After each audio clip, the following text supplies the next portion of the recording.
By late 1968, the atmosphere inside the Beatles had already changed. What once felt like four voices moving in the same direction now felt like four separate agendas fighting for space. During the White Album sessions at Abbey Road, songs stopped sounding collaborative and started feeling territorial. Paul McCartney pushed structure, convinced discipline was the only way to keep the band alive. John Lennon drifted in and out, less interested in compromise and more focused on expressing himself on his own terms. George Harrison arrived with some of his strongest material yet, only to feel it was still being treated as secondary. Ringo Starr, overwhelmed by the tension, quietly walked out for a period, unsure if he even belonged anymore. Around that time, John insisted Yoko Ono be present during nearly every session. It wasn't something the band had experienced before. Reports later suggested the dynamic in the room shifted instantly. Paul would eventually describe her presence as an interference, while others argued it wasn't the true cause of the breakup. Still, the mood changed. Conversations shortened. Patience wore thin. Even when no one argued, the distance between them was obvious. But one of the biggest rupture points didn't begin with music. It began with control. After Brian Epstein's death, the band struggled to manage Apple Corps, bleeding money and direction.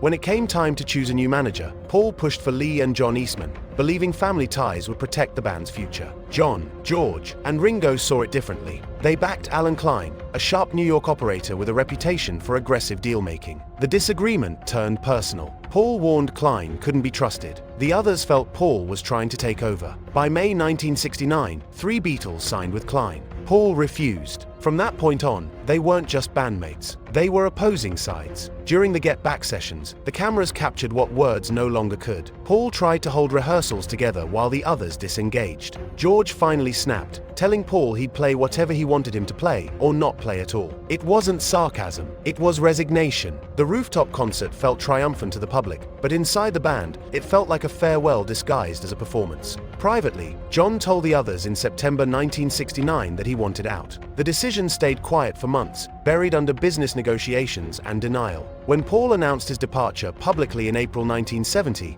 John was furious. Reports later suggested he felt betrayed, believing the breakup should have been mutual, not claimed by one voice. Fans turned on Paul. Headlines painted him as the villain. Lawsuits followed. Friendship was replaced by paperwork. In the years that followed, interviews and songs carried the bitterness they never resolved face to face. The legal battle dragged on until late 1974, when the final agreements were signed, officially dissolving the Beatles. By then, the fight wasn't about one argument or one person. It was about trust eroded piece by piece, until nothing was left to hold together the most famous band in the world.